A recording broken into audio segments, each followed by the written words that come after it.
плену на одном из допросов, или беседа, как они назвали ее, двое или трое, ну, то есть одели, как обычно, мешок на голову, двое или трое человек сзади били, а один из них, старший их, при этом тыкал электрошокером и кричал мне в спину: «Вы свободы захотели, вы в Европу захотели. Ну ничего, говорит, мы вас научим Россию-матушку любить». И для меня, знаете, я уже потом об этом думал, вот это все сознание того, что для Россия воспринимает нас как раба, воспринимает Украину как раба, который захотел свободы. И вот эта война, которая сейчас происходит в Украине, это показательное наказание, с точки зрения России, это показательное наказание раба для того, чтобы вот другие народы, там, Беларусь, кавказские народы, они увидели и поняли, что их ожидает, если они тоже захотят освободиться, да, от своего господина, так сказать, если они захотят уйти от России. То есть вот эта фраза «Вы свободы захотели, вы в Европу захотели, мы вас научим Россию-матушку любить». Как выжить в российском плену? Психология, ошибки, сама механика, что ли, или техника выживания там. Это практический разговор, потому что война продолжается, и в плен, к сожалению, в русский, российский плен попадают люди каждый день, или почти каждый день, так или иначе это случается. Вот. И наш разговор хотелось бы, чтобы был, как ни страшно это говорить, в таких крайних, таких ужасных ситуациях полезен, да, чтобы он пригодился. Вот первый момент захвата, момент попадания в плен.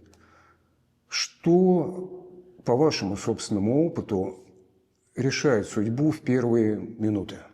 На самом деле в первые секунды, первые минуты это лотерея. Нет каких-то инструкций, которые помогут выжить или не выжить. Все зависит от того конкретного российского военного, который берет в плен. И там могут расстрелять, могут сохранить жизнь. Они ни на что не смотрят, нет никаких-то, знаете, правил и инструкций, которые помогут выжить в тот момент. Когда меня взяли в плен, и меня вели уже на их позиции, возвращали, один из россиянинов, один из их военных дал конфетку и сказал: «Да я сам уже устал от войны, я хочу вернуться назад». А второй в этот момент ножом тыкал меня в бок. И я понимаю, что если бы я попал в плен вот к тому второму, да, то, ясное дело, он бы меня расстрелял. Просто что ему командир сказал довести меня до допроса, не сделал ничего там плохого. Да. Поэтому все зависит, это лотерея просто, выжить или не выжить в момент попадания в плен. Тем не менее, вот что может для человека, попавшего в плен, уже попавшего, вот эти первые минуты, что в нем может спровоцировать жестокость со стороны россиян, от тех, кто человека берет в плен? Первый вопрос, который они задают, это контрактник или мобилизованный. Потому что они считают, что если контрактник, это значит идейный, это, и все вот эта вот нацистская пропаганда, она начинает работать. Поэтому первое, что они спрашивают. Естественно, лучший ответ — сказать мобилизованный, забрали, с улицы подобрали и рассказать такую историю. Мое мнение, что в этот момент не стоит геройствовать, знаете, взрывать себя гранатой, потому что неизвестные герои никому не нужны. И я считаю, лучше пройти этот плен. Да, это будет тяжело, это будет сложно, но лучше пройти его, постараться пройти живым и здоровым, насколько это возможно, вернуться назад, и потом можно сделать намного больше, чем в момент попадания в плен и геройства какого-то. А можно ли подробнее, как ведут себя российские военные в момент захвата в плен? Что у них вот в таком типичном характере, а что может быть просто рефлексы или что по приказу? По вашему опыту, вот что вы видели? Они просто выполняют команды. То есть там нет какого-то, знаете, интеллекта, мысли в этот момент у них. Они действуют по приказам, действуют эмоционально, я бы даже сказал. У них есть субординация. То есть если командир сказал, вот не трогать его, довести там на допрос, то они, конечно, выполняют эти приказы. Какие фразы, может быть, жесты, движения лучше не совершать, лучше не делать? То есть как не спровоцировать на жестокость? Ну, то, что я говорил, это, во-первых, не геройствовать, не показывать себя каким-то там, знаете, Джоном Рэмбо. А, То, что мне, наверное, помогло, когда меня взяли в плен, я сразу перешел на русский язык, с ними общался русским, они говорят: о, ты хорошо знаешь русский. Я им сказал: ну, я вообще с Донецка сам. То есть я родился, вырос в Донецке, до 2014 года жил там. И это тоже в какой-то мере, наверное, помогло, сохранило жизнь. По вашему опыту наблюдений вокруг, уже будучи в плену, какие типы людей выдерживают плен лучше? Вот конкретные черты. Вокруг вас были украинцы, вы сам. Какие типы, да, выстаивают, какие нет? Наверное, лучше всего помогает в плену какая-то твердость характера какого-то. Потому что люди, которые, знаете, были ребята со мной, которые начинали и плакать от этой безысходности, и, то есть они в такой, знаете, в даун полный, эмоционально уходили, психологический, и не выдерживали просто. Много внимания уделяли всем тем обстоятельствам, которые на нас сыпались, нападали. Все эти физические, психологические унижения. Нужно просто уметь, знаете, построить ограду в своей голове от происходящего, и тогда это помогает пройти плен. Кто и почему психологически, психически ломается быстрее? Наверное, как я сказал, люди, которые с слабым характером, то есть тут даже не столько физически, а именно психологическая подготовка важна, чтобы пройти плен. Подготовка какого рода? Ведь что это означает? Что нужно себя заранее, как вы сейчас говорите, подготовка. Значит, заранее нужно себя настраивать или что-то в себе вырабатывать, какие-то свойства. Это эмоциональная подготовка, стараться не пускать вовнутрь себя вот то, что там происходит, не пускать в свой разум. Цель вообще, то есть что мне, во-первых, помогло? Я поставил себе такое, знаете, в голове цель, что моя цель здесь выжить. И поэтому все, что я там делал, это чтобы выжить. Когда нас там заставляли петь гимн России по 2-3 часа, в начале это было сложно петь, потому что еще охранники включали микрофоны, слушали. Если им не нравилось, как мы поем, они могли забегать в камеру, бить шокерами, бить там дубинками. И когда я себя настроил так, что я сейчас не пою гимн, моя цель сейчас выжить. И все, что я здесь прохожу, моя цель остается выжить.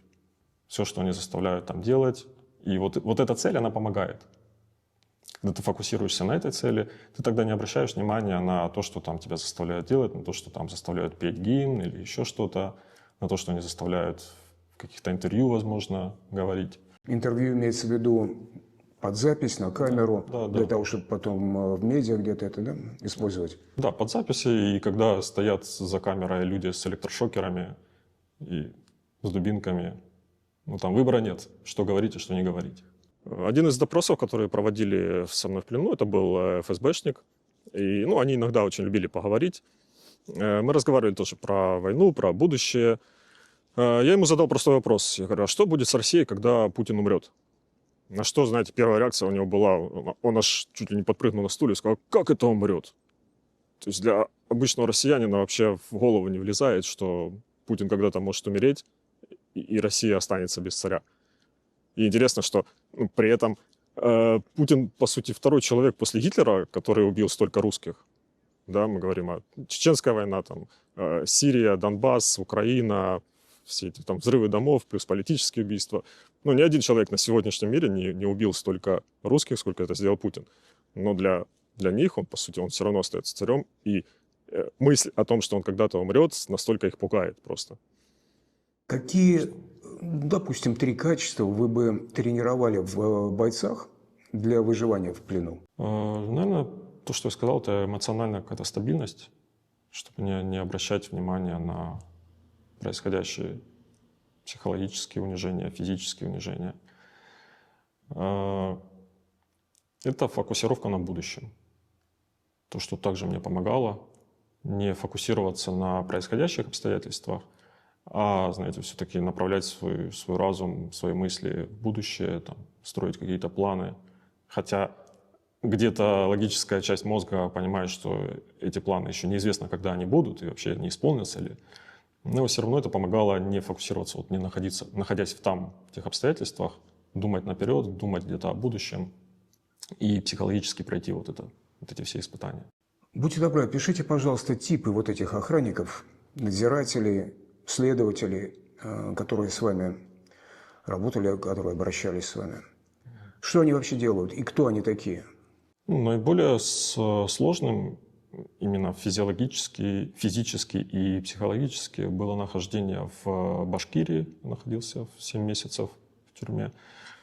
И вот там были, скажем, вот эти типы охранников, представители малых народов, назовем их так, которые пытаются доказать, что они тоже русские, и они это пытаются доказать вот такой сверхжестокостью по отношению к нам, к украинцам, к военнопленным. То есть они позволяли себе все, абсолютно все.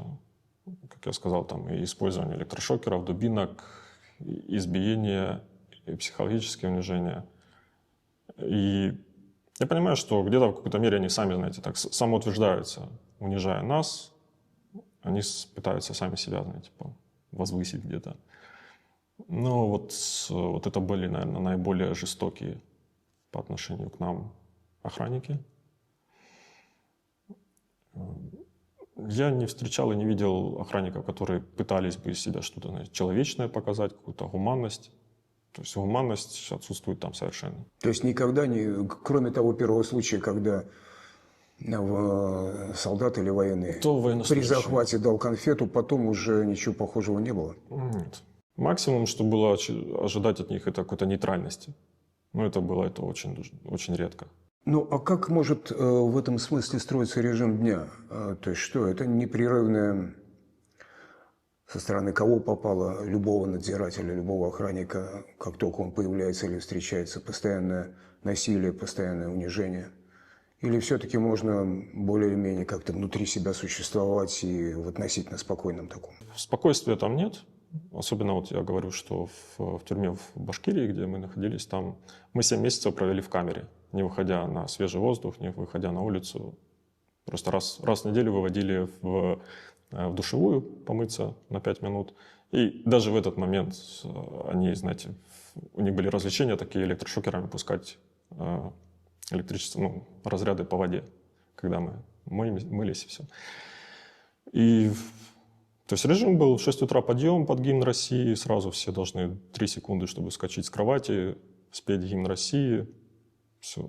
Туалет по расписанию, туалет по команде, полностью запрет добровольно ходить в туалет. Он был в камере, санузел. Физически 2-3 часа бег на месте. Просто, при этом режим питания, я думаю, вы понимаете, какой там. А какой? Капуста залита кипятком, это считается супом. Какая-то там жидкая гороховая каша, это второе. И при этом физические нагрузки несоизмеримы с тем питанием, которое мы там получали. Но это не питание. В этом всем, что вы говорите, нет калорий вообще. Абсолютно. Я вернулся с плена 55 килограмм. Мой вес был. И, я же говорю, то есть физические нагрузки, причем если мы там бегали и не поднимали сильно ноги, там была видеокамера наблюдения, они 24/7 наблюдали. Если не нравилось, как мы бегаем, что мы там перестали высоко поднимать колено, опять же, дверь в камеру открывается, шокеры все получили, бегаем дальше. Гимн России 3 раза в день, по часу, по 2. Примерно вот такой режим. 22:00 отбой. Ночью могли поднять, то же самое, открыть дверь. Причем, когда дверь в камеру открывается, есть 3 секунды, чтобы встать на линию, нагнуться под 90 градусов, либо упасть на колени. То есть это стабильная наша поза была, на коленях, лицом в пол, руки за спину. Вот такое обращение. Кто не выдерживал и почему? Как другие? Не вы, а другие как справлялись? Но главное, как не выдерживали? Люди эмоционально ломались.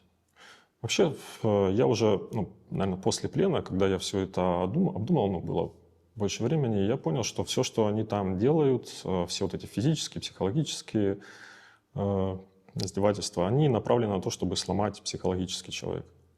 Чтобы мы вернулись, знаете, из плена такими овощем, ничего не желающим, без мечты, без желаний. И вот эти все унижения, которые они там делают, это чтобы сломать психологически. То есть даже вот этот запрет ходить в туалет, взрослый мужчина не может 12 часов выдержать, не ходить в туалет.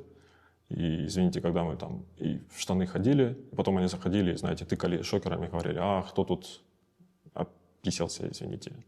Другое слово использовали. Mm-hmm. Опять же, что чувствует взрослый человек, взрослый мужчина в мокрых штанах? Вот это, знаете, детские происходят, все вот эти детские воспоминания, унижение, вот опять стыд. То есть все направлено на то, чтобы сломать человека психологически. И люди, те, которые там ломались психологически, вот они и не выдерживали. Мне только перед Новым годом сообщили, что один из наших парней, который был там в плену, он умер. И вот 30 декабря были его похороны в Киеве. Вернули тело, были его похороны. Он пробыл в плену, он тоже с 22 года, он попал в плен. Мне трудно задавать этот вопрос, но все же, были ли случаи или попытки суицида со стороны пленных?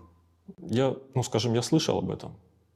Я не был свидетелем этого, я не знаю этих людей, но разговоры такие, это между нами, между пленными ходили. Чем занять себя все-таки в то время, когда не нападают, никогда не издеваются, когда вы остаетесь, в общем, сами с собой в камере? То, что мне помогало, я постоянно думал о будущем каком-то. Я вспоминал семью свою, я планировал какие-то, знаете, поездки. Я там до мелочей планировал, что я куплю в супермаркет, когда приду, когда вернусь из плена.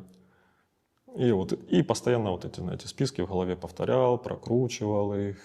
И вот оно, наверное, где-то ментально, психически, психологически оно помогало выдержать, не обращать внимания на происходящее. Вот так 2 с лишним года? 2 года, 4 месяца. Вот так нужно каждый день представлять себе будущее. Это мой путь. Это то, как я прошел. Возможно, у кого-то были свои методы, способы. Но то, что мне помогло вот пройти, это вот это. Вот такая вот прямая, горизонтальная связь, товарищество, взаимопомощь. Возможно ли в камере, вообще среди пленных? Возможно, конечно, да. То, что нам помогало, тоже мы поддерживали где-то юмором каким-то, иногда черным юмором, но все-таки поддерживать. Важно все-таки оставаться в плену все равно человеком. Потому что вот это, особенно когда ограниченность и в питании, и вообще все вот эти обстоятельства, знаете, из человека вылезает не самые приятные вещи. Да, я это имею в виду, да. Со мной в камере был один человек, скажем, который, вроде начитанный, умный, интеллигентный, но при этом, когда нам раздавали хлеб, он хватал самый большой кусок и не делился. При этом был другой парень с села, обычный простой парень, который, знаете, если ему была пайка чуть больше, там, на 2 ложки, он 1 ложку давал другому, у кого было меньше всего.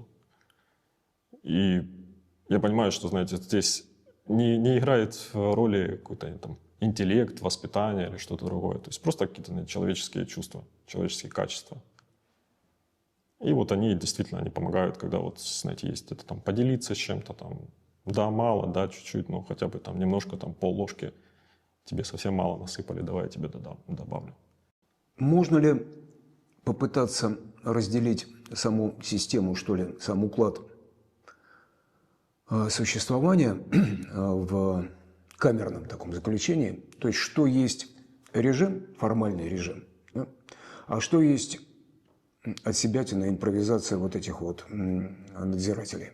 Что есть уже индивидуальная жестокость, а что есть жестокость планомерная такая, дисциплинарная, режимная? Режим там – это утренние проверки, утренняя, вечерняя проверка. На утреннюю проверку все обязательно там выбегали из камеры в коридор, там шокерами всех посчитали. И дальше по распорядку.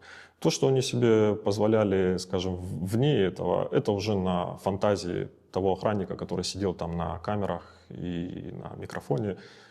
Могли, они же нас считают там гомосексуалистами.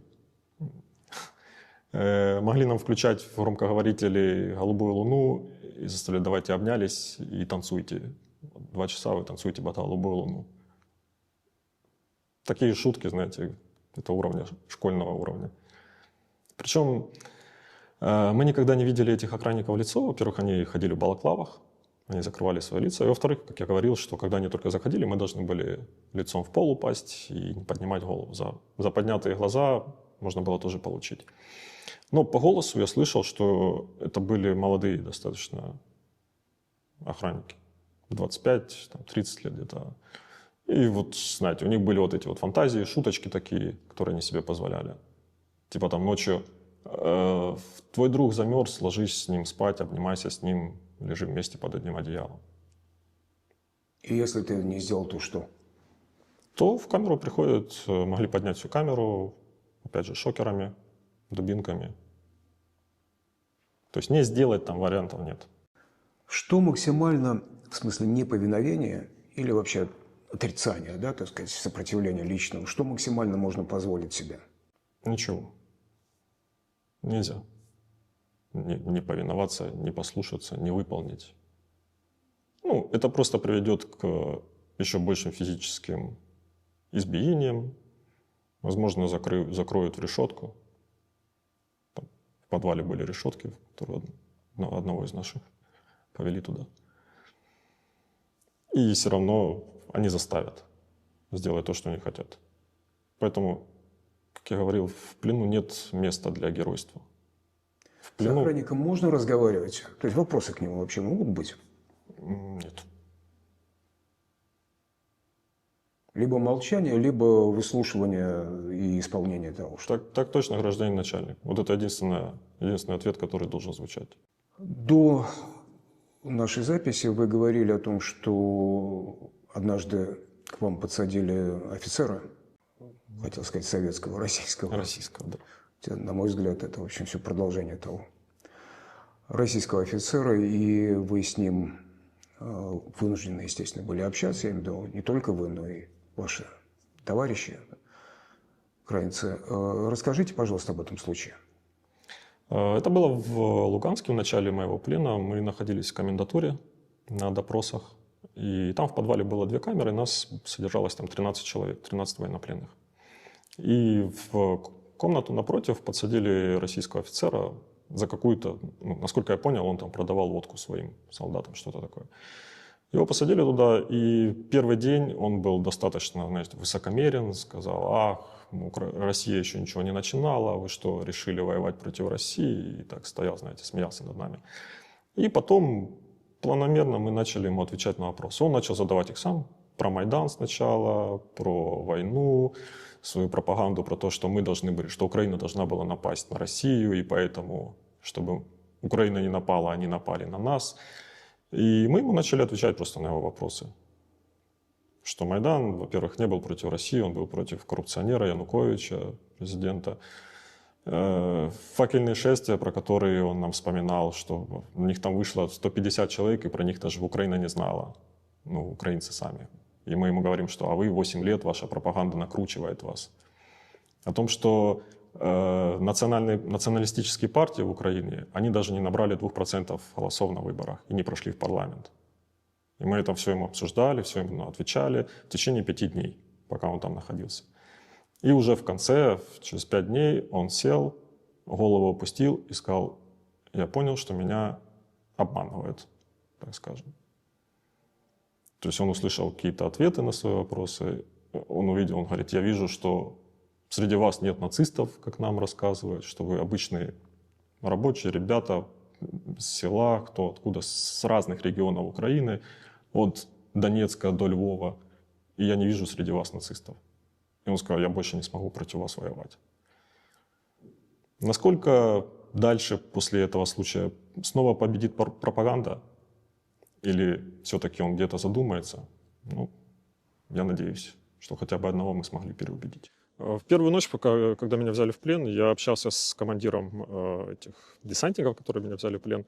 И была достаточно интересная беседа. Я спросил у него: для чего вы начали вообще эту войну? На что Он ответил: мы защищаемся, потому что вы должны были напасть на нас. Вы должны были напасть, Украина должна была напасть на Россию 8 марта, когда мы все отдыхали бы. И вы планировали это нападение, и начались вот эти рассказы, что там брат соседа работает в разведке, и он видел эти документы. На что я спросил, говорю, а ну, ты представляешь вообще, чтобы страна с армией в 20 раз меньше вашей напала бы на ядерную державу?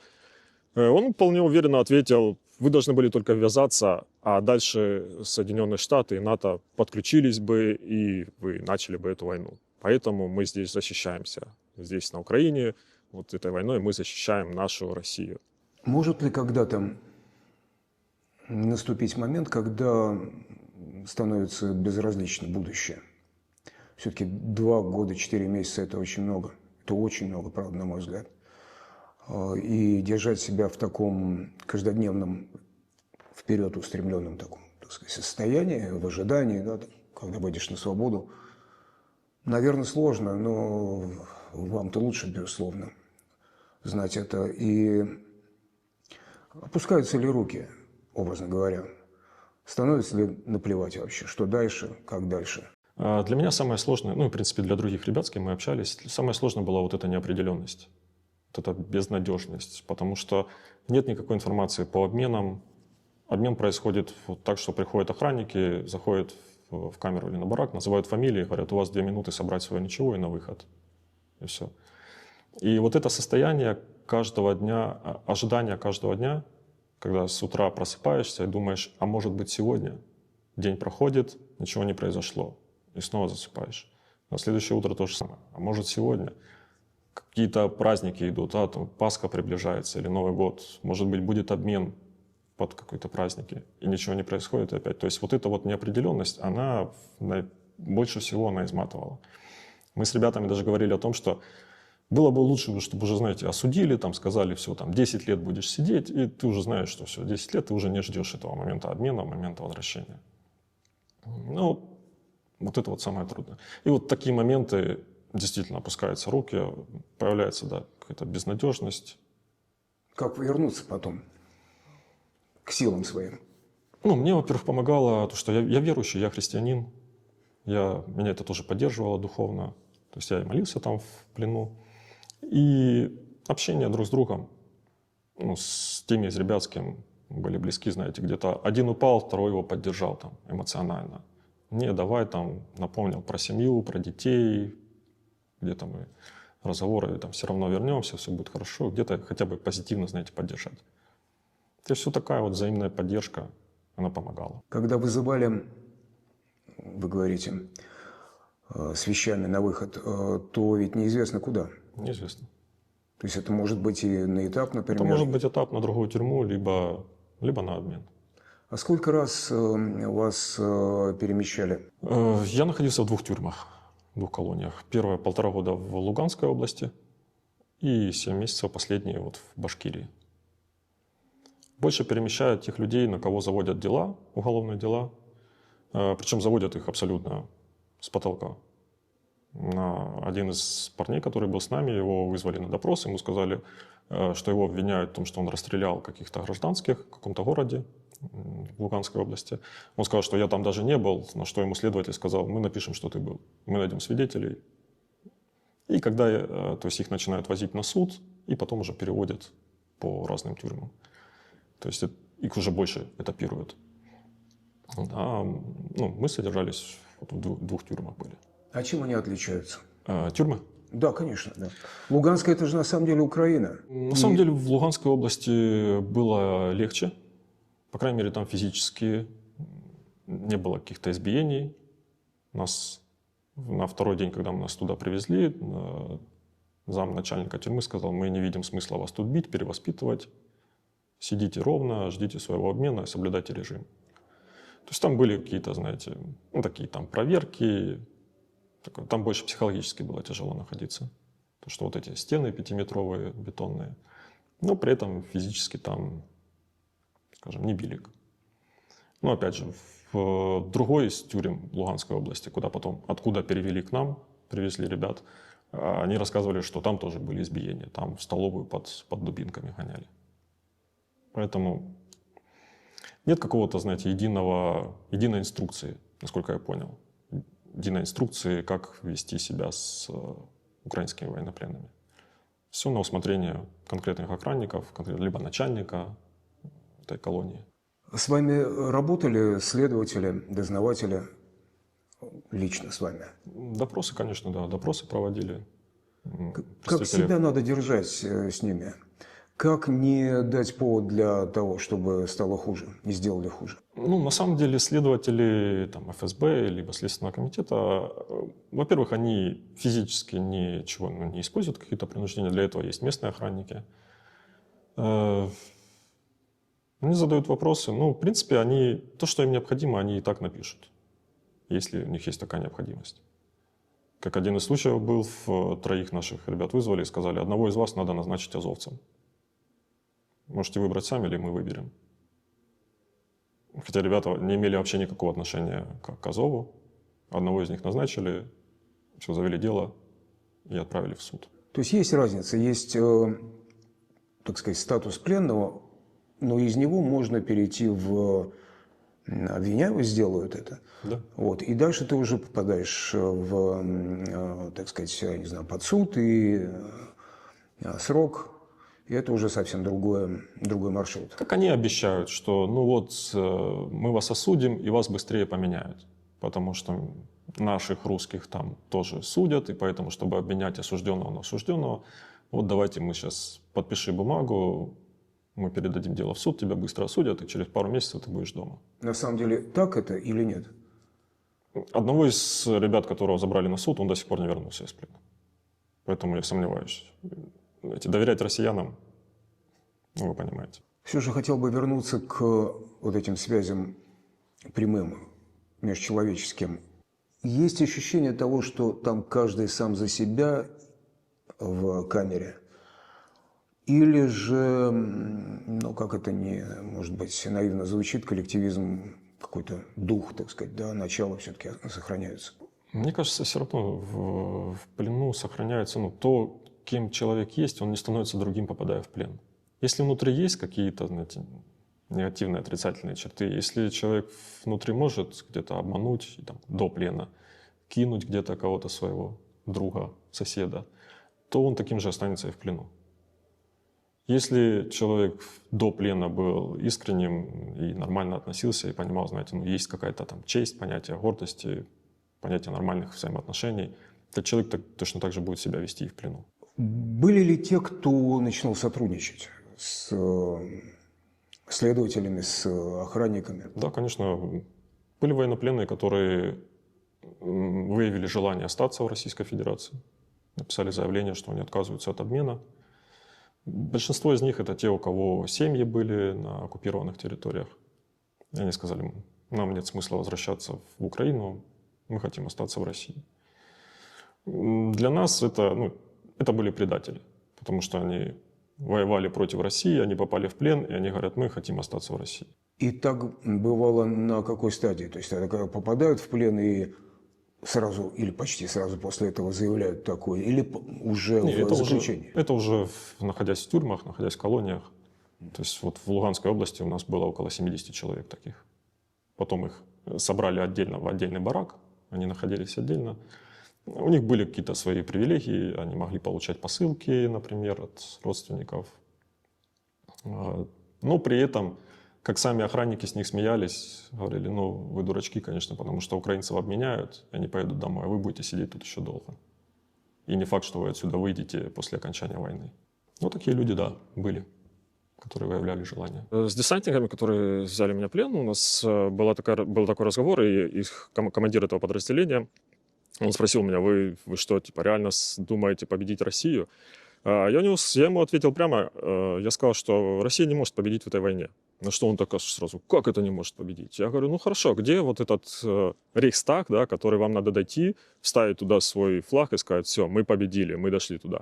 И интересно было, вокруг сидели еще несколько человек с его подразделения. Один из них сказал, мы должны завоевать освободить Донецкую и Луганскую область. Следующий за ним сидит, говорит, как это? Говорит, а Путин же сказал, что мы Юго-Восток должны освободить. третий сидит, следующий, говорит, так, а я думал, говорит, мы до Днепра будем идти, всю левобережную Украину надо ж освободить, это же русские, исконно русские земли. И четвертый сидит, следующий, говорит, подождите, говорит, аппарат в Ужгороде мы же будем проводить. И я повернулся к этому командиру этого подразделения, я говорю, ну ты видишь, говорю, у тебя в твоем подразделении в одном окопе сидят люди, которые не знают, где у вас будет победа, не знают, куда вам надо дойти, куда вставить свой флаг и сказать, все, мы победили. То есть вам изначально поставили такие условия этой вашей СВО, вашей войны, которые в любой момент можно сказать, все, мы дошли, мы победили, Россия молодцы. Поэтому я и считаю, что Россия никогда не победит эту войну, потому что у них нет вот этого пункта, нет этой конечной точки, где они смогут сказать, что они победили. Как происходило освобождение? Вот вас вызвали. Дальше что, буквально? В тот день нас с камеры двоих забрал. У нас в камере вообще 8 человек было. Двоих, меня, еще одного товарища назвали фамилии, сказали на выход. Естественно, я говорил, что это уже происходило в Башкирии. Вот эти шуточки начались, а ты патроны на всех взял, а куда мы их ведем, к той стенке, как обычно. То есть, знаете, намекая психологически там, на расстрелы и все остальное. Мы не знали, куда мы едем. Про то, что это обмен, мы узнали за час до пересечения границы. С Башкирии мы летели еще самолетом через Кемерово, там еще забирали группу. И, то есть у нас было либо это обмен, либо это перевод в другую тюрьму. Но даже если это был перевод в другую тюрьму, мы с ребятами сидели и говорили, слава богу, что мы отсюда уезжаем. Хотя неизвестно, что было бы там, в другой, но... А сколько было в той вот партии, которая была обменена? Вообще обмен был 250 человек. Из нашей тюрьмы было 45, если не ошибаюсь. С тюрьмы вашей 45, а в самой тюрьме ориентировочно, может быть, вы знаете, сколько? Около 300. И за час вам сказали... За час до обмена, когда мы уже находились где-то на границе России с Беларусью, потому что обмен был через территорию Беларуси, нам один из сопровождающих сказал, вы хоть знаете, куда вы едете, куда вас везут? Нет, не знаю. На обмен едете, скоро будете дома. Хорошо, это уже было, мы были уже в сутки в пути, и там еще обмен был под угрозой срыва, но все-таки в итоге нас обменяли, мы вернулись домой. После освобождения что самое трудное? Вернуться к нормальной жизни. Вот как оно происходит, это возвращение? То, что мне помогло, скажем, с одним из психологов я общался в госпитале, в реабилитационном госпитале после обмена. Он сказал, что твоей личной победой будет то, что ты останешься тем, кем ты был до плена, той личностью. Потому что россияне хотели тебя сломать в плену, россияне хотели тебя психологически нагнуть, сломать. Но если ты останешься, ты победишь в этой твоей личной битве с ними. И вот этот вот момент, вспомнить, кем ты был, свои интересы, чем хотел заниматься, вот это важно. И это то, что я бы пожелал каждому, кто возвращается из плена. И также и родным, близким, друзьям, тех ребят, которые возвращаются из плена, помочь им вернуться, стать теми, кем они были до плена. Потому что многие из ребят возвращаются. Со мной были парни, которые вернулись. Мы уже 2 недели находились в Украине, в госпитале. И один из них сказал, говорит, я боюсь просыпаться каждый день. Я боюсь проснуться и снова оказаться там в плену, там в камере. То есть он уже 2 недели находился в Украине, где нормальные отношения, уже всего этого нет, кошмара. Но в голове он оставался еще в плену, в своем разуме. И то, чем ему должны помочь в первую очередь семья, близкие, друзья, это вот помочь вернуться и стать ему тем, кем он был до плена. Напомнить про интересы, про хобби, про рыбалку, про что угодно, что человеку нравилось. А есть то, что меняется после плена? В любом случае меняется. В вас, конечно, на личном примере. Конечно, это все равно это опыт, который остается в голове, он остается в архиве памяти, скажем. Этот опыт остается. Я бы никогда не знал, как я могу пережить настолько экстремальные условия. И физически, и психологически. Теперь, скажем, я знаю, что это пережить можно, в принципе. Можно остаться человеком, Да, это сложно все. Это, честно говоря, человек вообще, я считаю, своими силами не может пройти плен и сохранить вообще свою психику нормально. Но, может быть, вы способны в самом себе оценить, что изменилось, в чем вы другой, если другой, кроме того, что вы знаете, что вы смогли справиться. Вот какие-то другие новые черты. Ну, не знаю, мне самому трудно судить об этом, потому что, знаете, друзья говорят, ты такой же. Вот мы видим, что ты как будто отсутствовал какое-то время, мы видим, что у тебя осталось то там чувство юмора, твои шутки остались. Мы видим, что ты, с тобой мы общаемся точно так же, как общались до плена, до войны. Поэтому мне, наверное, самому изнутри тяжело судить, что во мне изменилось. Это было бы хорошо услышать от окружающих, но окружающие говорят, что я остался собой. Как вы узнали людей? Что вы новое, что другое теперь думаете о них, знаете о них, о людях? Во-первых, наверное, я никогда в жизни не встречал такой жестокости, такой негуманности, какой я увидел среди русских охранников. Я никогда не думал, что человек может быть настолько жестоким, настолько негуманным. Тыкая электрошокером в человека, который старше его в 2 раза, который парализованный, с ранением в спину, у него ноги не действуют, и тыкать его электрошокером и кричать «ползи», выползай в коридор на проверку. Я не знаю, кто и как вообще воспитывал такого человека, чтобы он мог так обращаться. Для меня это действительно, что эти люди находятся как-то в обществе вообще на нашей планете, находятся по соседству. И где-то, возможно, через какое-то время, не знаю, мы пересечемся где-то на нейтральной, он поедет в отпуск, и я буду там рядом, знаете, отдыхать. И это немного пугает. С другой стороны, я увидел людей, знаете, которые даже в таких экстремальных условиях могут поддержать, могут ободрить. И ребята, с кем мы там близко познакомились в плену, мы продолжаем общаться, мы перезваниваемся, там, поддерживаем отношения. Мы стали действительно друзьями, близкими. То, что мы прошли вместе. Кто-то вернулся раньше, кто-то вернулся позже из плена. Я нашел там новых друзей, скажем, близких. Вы вернулись в строй, вы в армии же, вы военнослужащие. Вы на фронте или по-другому служите? Нет, сейчас я в отпуске после реабилитации, то есть пока еще в отпуске нахожусь. Но предполагаете вернуться на фронт или иначе? Честно говоря, не знаю. Сейчас я не могу ответить на этот вопрос. Я потерял 2,5 года жизни. Сейчас у меня желание просто, знаете, пожить. В момент общения с десантниками, которые взяли меня в плен, один из них сказал такую тоже интересную деталь. Он сказал, вот меня что удивило, когда мы зашли на территорию Украины, говорит, меня удивило, во-первых, асфальтированные дороги и газопроводы у вас, говорит, в каждой деревне вашей. Я сказал, вас не удивляет, что у вас в вашей богатой России, у вас нет газопровода в ваших деревнях? И он промолчал на тот момент, и потом он еще одну фразу интересную сказал. Он говорит, а меня, говорит, еще больше, вот что меня прям... У меня, говорит, даже вопрос к тебе есть. Откуда у вас, говорит, на каждом доме в ваших селах, говорит, на каждом доме у вас кондиционер и спутниковая тарелка висит? И, знаете, люди, которые на каждом углу кричат о величии России, о том, какие они богатые и все остальное, их удивляет наличие кондиционеров и спутниковых тарелок на домах обычных украинцев в обычных селах. А как вы видите вот здесь Литву?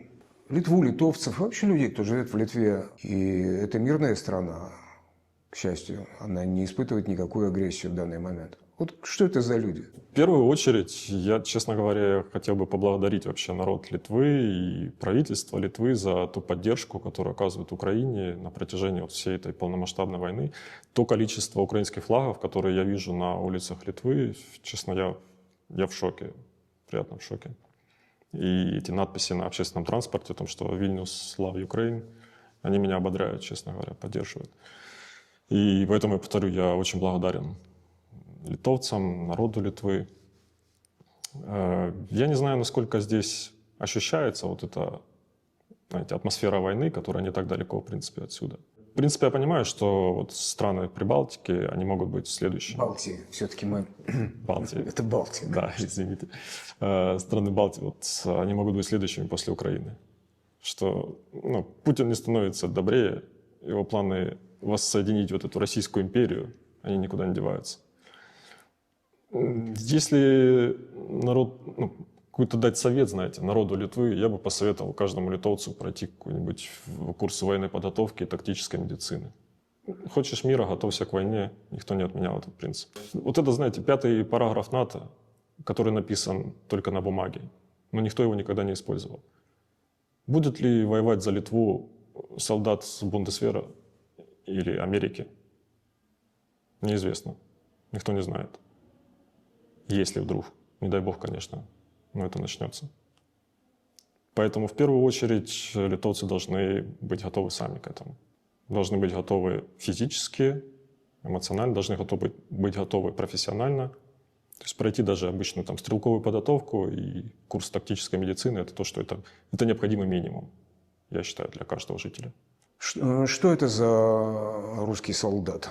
Что это за тип? Вы же воевали, вы их видели и на фронте, и потом, будучи в плену. Что это за тип может прийти сюда, который пришел уже в Украину?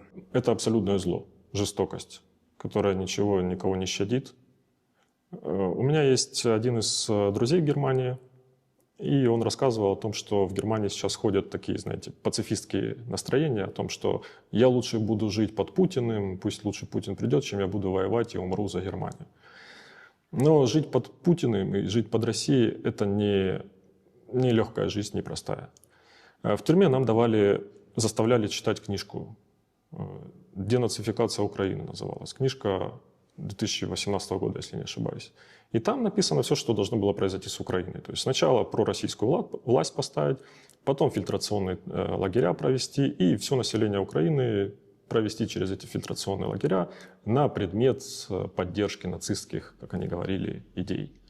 Все население Украины разделить на 5 классов. Кто активно поддерживает нацизм, кто пассивно поддерживает. И в первую очередь должны через эти фильтрационные лагеря должны были пройти молодежь и учителя школ и высших учебных заведений. И поэтому, если кто-то еще надеется, что, знаете, Россия просто придет и останется жизнь такой же мирной и спокойной, этого не будет. Если, не дай бог, конечно, Россия придет, они не придут с миром. Как они говорят, освобождать, мы видим это освобождение сейчас в Украине. Поэтому если еще остались в странах Балтии люди, которые думают, что, живя здесь, разговаривая на русском языке, и Россия придет спасать и ничего не сделает, то это иллюзия. Интересно было наблюдать за теми десантниками, за российскими военными, которые взяли меня в плен. На одном из них, что я помню, я увидел, на плитоноске у него были патчи наклеены.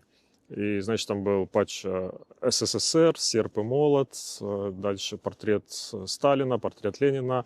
И следующие за ним шли иконы Иисуса Христа, Георгия Победоносца и прочие иконы. И то есть для них нормально в голове умещается, соединяется православие с коммунизмом.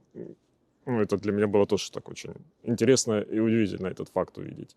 То, что мы видим сейчас, что происходит в мире, вот это отсутствие вообще международного права, оно еще раз подчеркивает вот эту мысль, о которой я говорил, что каждый народ, каждая страна, они должны быть сильными и не надеяться на кого-то другого. И то же самое касается и Литвы. Я полностью уверен, что каждый литовец, он должен овладеть какой-то военной специальностью, пройти курсы, пройти тактическую медицину, не знаю, купить себе просто коммерческий дрон и научиться им управлять, научиться летать. И тогда это поможет, не дай бог, конечно, если случится какое-то нападение, не знаю, война против Литвы, защититься. Потому что надежды на какое-то международное право, надежды на каких-то союзников, я думаю, это иллюзия и все.